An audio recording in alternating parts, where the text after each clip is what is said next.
सभी स्टूडेंट्स को, सभी साथियों को प्रवेश त्यागी का नमस्कार। मैं आशा करता हूं कि आप सब ठीक होंगे और जो ये कोरोना महामारी का काल चल रहा है, इसमें आप सबको सुरक्षित रहना है, घर पर रहना है और बार बार जो इंस्ट्रक्शन दिए गए हैं, जैसे हाथ धोना है, बाहर नहीं जाना है और जो खाने पीने के इंस्ट्रक्शन हैं उन सब को आपको फॉलो करना है। घर पर रहिए, सुरक्षित रहिए। आज मैं आपको एक बहुत ही महत्वपूर्ण, मोस्ट इम्पोर्टेंट टॉपिक, वृत्ताकार धारावाही लूप या कुंडली की अक्ष पर चुंबकीय क्षेत्र तथा इसके केंद्र पर चुंबकीय क्षेत्र का जो व्यंजक है वो यहाँ समझाऊंगा।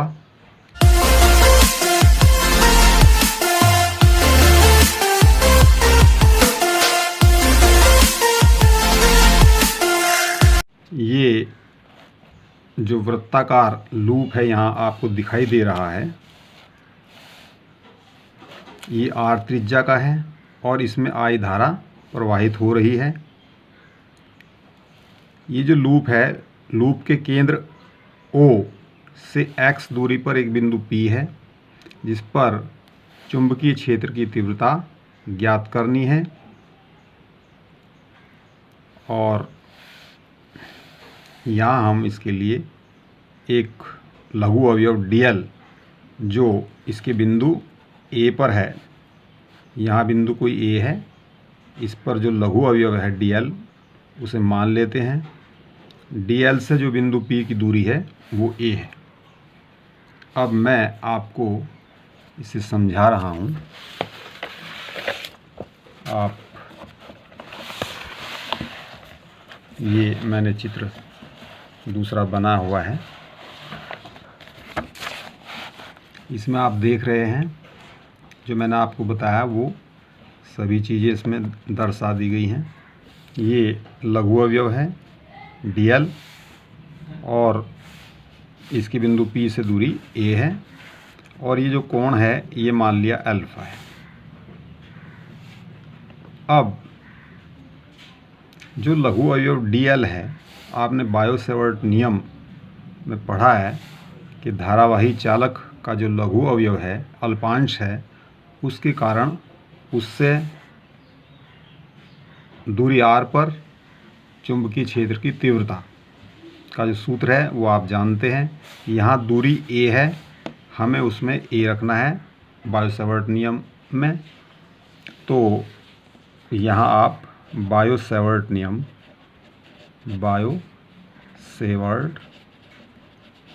नियम से जो अल्पांश dl है, जो लघु अवयव dl है, उसके कारण बिंदु लघु अवयव dl के कारण बिंदु P पर चुंबकीय क्षेत्र, चूँकि इसका ये लघु अवयव है तो चुंबकीय क्षेत्र भी बहुत छोटा होगा, सूक्ष्म होगा, तो इसको हम मानते हैं dB। ये भी स्मॉल ही होगा।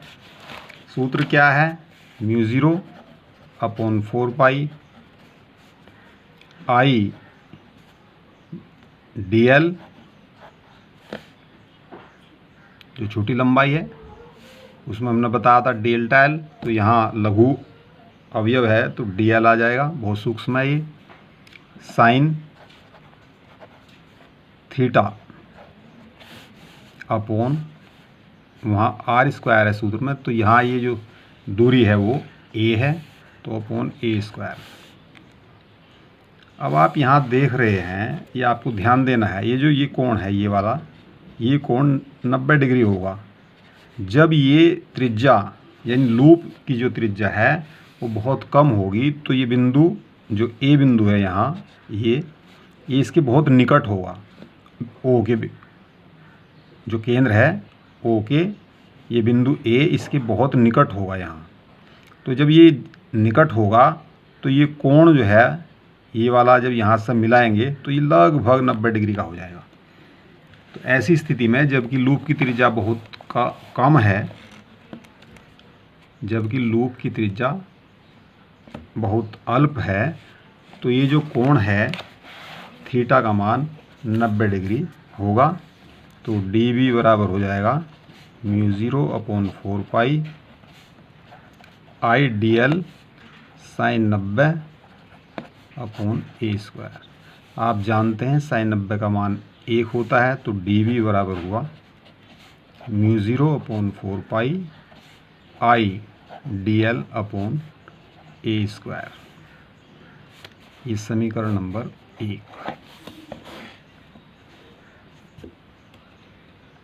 ये जो dB है, चूँकि ये चुंबकीय क्षेत्र है और चुंबकीय क्षेत्र एक सदिश राशि होती है, तो dB की जो दिशा है, dB की दिशा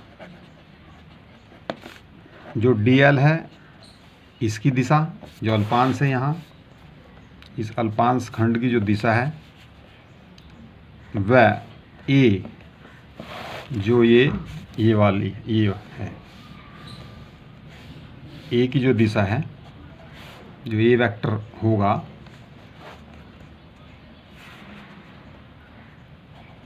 के तल जो इनसे तल बनता है के लंबवत होगी। दिशा के लिए आप जब बायो-सैवर्ट नियम पढ़ेंगे तो उसमें चुंबकीय क्षेत्र की दिशा कैसे ज्ञात करते हैं वो आपको पता चल जाएगा। उससे अगली जो वीडियो है वो हमने चुंबकीय क्षेत्र की दिशा ज्ञात करने के लिए नियम बताए हुए हैं। आप कोई से नियम से इसकी दिशा देख सकते हैं। लंबवत होगी जो पी आर है, ये जो दिशा है ये पी आर है। पी आर हमने यहाँ दर्शा दी, ये पी है, ये आर है, ये दिशा डी, ये डी बी दिखा दिया हमने। डी बी जो चुंबकीय क्षेत्र आवेगा ये, तो इसकी जो दिशा है वो ये होगी, और ये पी है, ये आर है, तो पी आर इसकी दिशा हो जाएगी। ये जो पी आर है ये भी ध्यान रखना है, ये ए पी के लंबवत है, यानी ये जो कोण है ये वाला कोण ये 90 डिग्री का है, ये इसके भी लंबवत आएगी दिशा। क्योंकि इस पर हम कागज़ पे इस प्रकार से दर्शा नहीं सकते, तो हमने ये तिरछा करके दिखा दिया है। इसी प्रकार से यदि अल्पांश ठीक ये जो dl है, अल्पांश इसके ठीक सामने कोई बिंदु a डैश है, इस पर लिया जाए, इसके बिल्कुल अभिमुख, तो इसके कारण जो बिंदु P पर चुंबकीय क्षेत्र होगा वो इतना ही आएगा, क्योंकि इतनी ही दूरी है इससे, लेकिन दिशा इसकी पी आर डैश हो जाएगी। इधर ये मान लिया आर डैश, ये पॉइंट। परिमाण बराबर होगा डीबी का, जितना ये है उतना ये है, बस दिशा इसकी अलग हो जाएगी। अब हमें इन दोनों अल्पांशों के कारण जो ए पर अल्पांश है dl और जो a डैश पर अल्पांश है d, ये भी dl के बराबर ही है, आप ये समझो इतना ही लिया गया है। तो इन दोनों के कारण जो बिंदु P पर चुंबकीय क्षेत्र है वो पहले देखना है कितना होगा, इसके बाद पूरे के लिए हम निकाल देंगे समाकलन करने के बाद। अब आप देख रहे हैं यहाँ हम dB के दो समकोणिक घटक करते हैं। ये कोण अगर अल्फ़ा है और ये आप देख रहे हो ये इसके लंबवत है और ये इसके लंबवत है, तो ये कोण अगर अल्फ़ा है तो ये कोण भी अल्फ़ा ही होगा। तो अब हम आसानी के साथ इसके घटक कर सकते हैं dB के। ये हो जाएगा जिधर कोण है dB कोस अल्फ़ा, और ये हो जाएगा dB साइन अल्फ़ा। इसी प्रकार से हम इसके भी घटक करेंगे। ये हो जाएगा dB कोस अल्फ़ा और ये हो जाएगा इसका इधर जो घटक है, यानी अक्ष के समांतर घटक और ये अक्ष के लंबवत घटक हैं। तो ये dv साइन अल्फ़ा, ये अल्फ़ा है, सॉरी ये कोण अल्फ़ा है, ये भी कोण अल्फ़ा ही होगा। तो ये dv sine alpha, dv sine alpha, ये दोनों घटक तो एक ही दिशा में हैं। और आप यहाँ देख रहे हैं ये dv कोस अल्फ़ा, ये भी dv कोस अल्फ़ा है, इनका परिमाण बराबर होगा और दिशा विपरीत है, तो ये एक दूसरे से निरस्त हो जाएंगे, ये इससे निरस्त हो जाएगा। तो इन दोनों का जो परिणामी है, जो dl ये है और dl ये है, इसके कारण जो चुंबकीय क्षेत्र है यहाँ, इनका परिणामी ये आ जाएगा dv sine alpha plus dv sine alpha, यानी इन दोनों वेक्टरों का योग। ये तो इन दोनों के कारण है, लेकिन इसी प्रकार के जो अल्पांश है वो पूरी परिधि पर होंगे। मान लिया कोई अल्पांश यहाँ है तो ठीक उसके सामने इधर भी अल्पांश होगा इसी प्रकार का। तो हम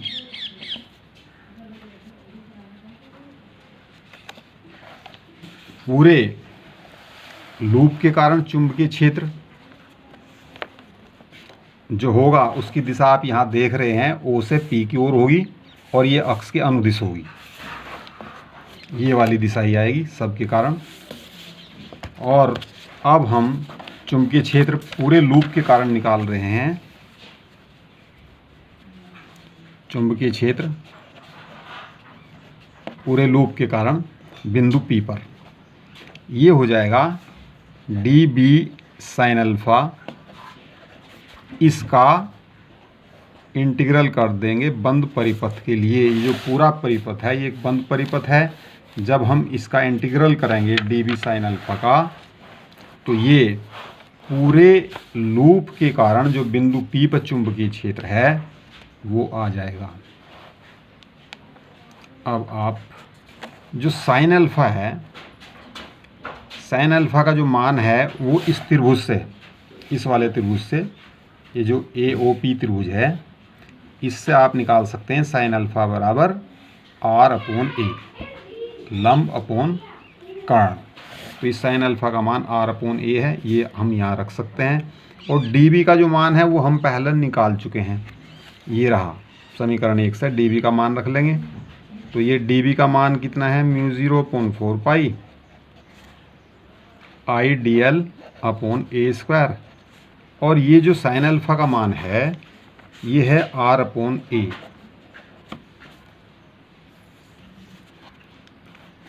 अब इसमें जो नियत है वो तो सब हम बाहर निकाल लेंगे। μ0/4 पाई I R, और ये A² है, ये A है, ये A³ हुआ। और जो इंटीग्रल ये dl है ये हम यहाँ लिख देंगे।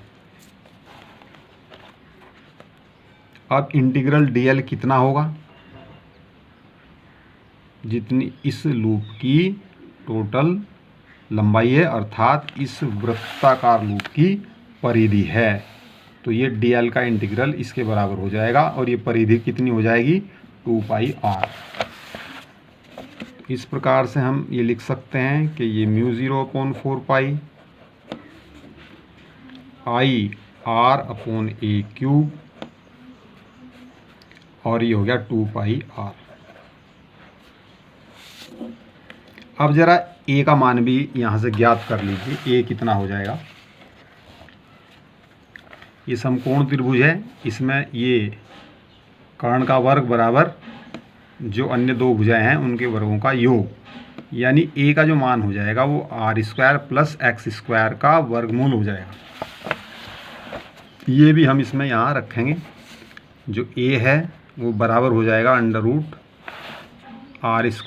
+ X²।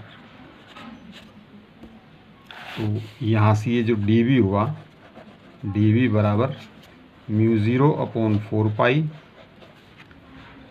IR² और ये 2π भी है अपॉन ये A³ है।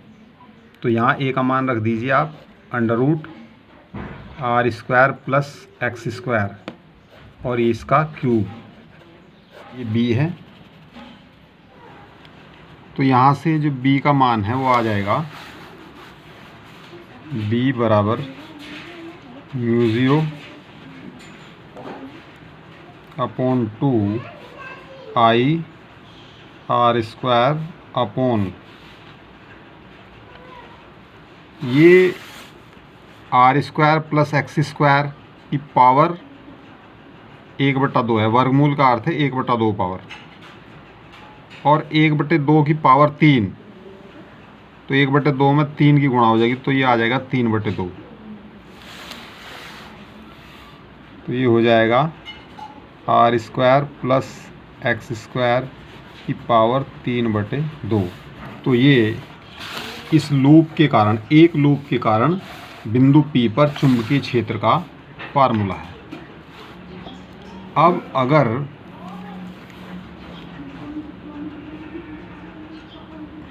n फेरों वाली कुंडली है, n फेरों वाली कुंडली हो तब, यानी ये जो चक्कर हैं उसमें n हो, जैसे स्प्रिंग में चक्कर होते हैं इस प्रकार से n चक्कर हों, तब जो b है वो बराबर हो जाएगा mu zero upon 2 n I are square upon r square plus x square की पावर 3/2।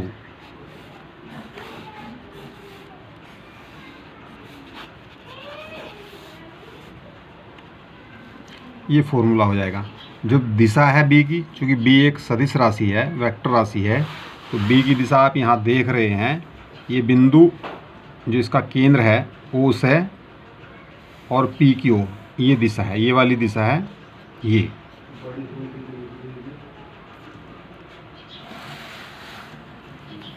तो ये दिशा हुई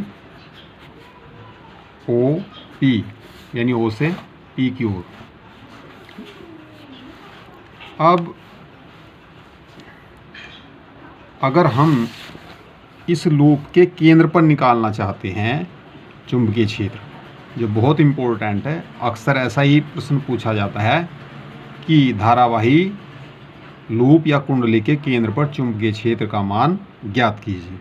तो अगर हमें ये उसके केंद्र पर निकालना है तो कैसा करेंगे?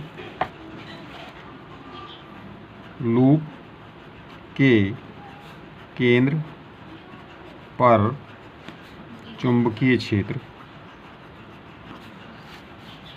तो लूप के केंद्र पर क्या होगा? x का मान 0 हो जाएगा। देखो यहाँ जरा केंद्र पर ये जो x है, ये दूरी O से P तक की जो दूरी है, ये बिंदु जो P है वो O पर आ जाएगा, इसलिए x का मान 0 हो जाएगा। x बराबर 0 समीकरण आप 1 में रख सकते हैं। 0 समीकरण 1 में रखने पर b बराबर हो जाएगा mu zero upon 2 I are square upon ये जो x है इसकी जगह आप 0 लिख देंगे, आर स्क्वायर प्लस 0 का घात 3/2। ये 0 का वर्ग 0 ही होगा, ये तो सारा 0 हो जाएगा। तो अब ये हो जाएगा यहाँ mu zero upon 2 I are square upon ये आर स्क्वायर की पावर 3/2। 2 से 2 ये कैंसिल हो जाएगी पावर, और यहाँ ये हो जाएगा mu zero upon 2 I are square upon r की पावर 3। तो 2 पावर ये भी कैंसिल हो जाएंगी। तो b का जो मान है, b बराबर हो जाएगा mu zero I upon 2 are.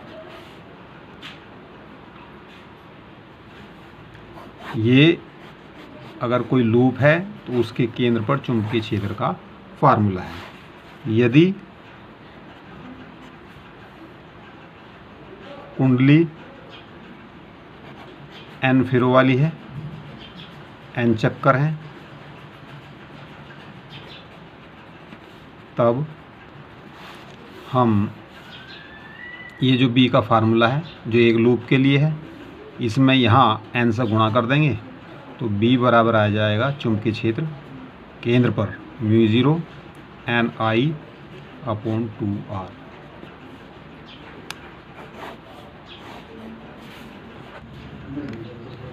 आप इसका स्क्रीनशॉट ले सकते हैं, उसे लिख सकते हैं।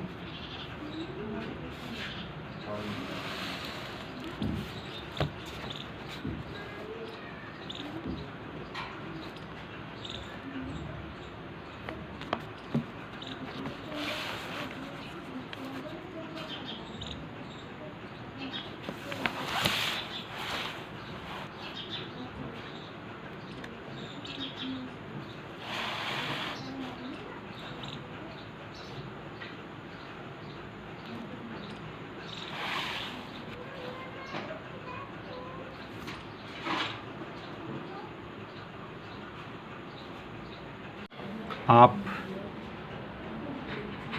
जब हमारा चैनल ओपन करते हैं तो उस चैनल की जो प्लेलिस्ट है हमारे चैनल की वेलकम भारत की, आप उसे ओपन करें। प्लेलिस्ट में कई प्रकार की वीडियो हमारी होती हैं, जैसा जो 11th क्लास की फ़िज़िक्स है, 12th क्लास की फ़िज़िक्स है और कुछ धार्मिक वीडियो हैं। तो आप 12th क्लास की जो फ़िज़िक्स है वो प्लेलिस्ट में से ओपन करें। उसमें आपकी जो फ़िज़िक्स है ये 12th क्लास की, उसकी जो इससे पिछली सारी वीडियो हैं वो उसमें मिल जाएंगी आपको। वहाँ से आप सब कुछ देख सकते हैं और उसे पढ़ सकते हैं। आपको हमारा वीडियो अच्छा लगा तो उसे लाइक करें और हमारे चैनल को जिसने सब्सक्राइब नहीं किया है चैनल को सब्सक्राइब कर दें, और जो आपके अपने दोस्त हैं उनको भी चैनल को सब्सक्राइब कराइए। धन्यवाद, नमस्ते।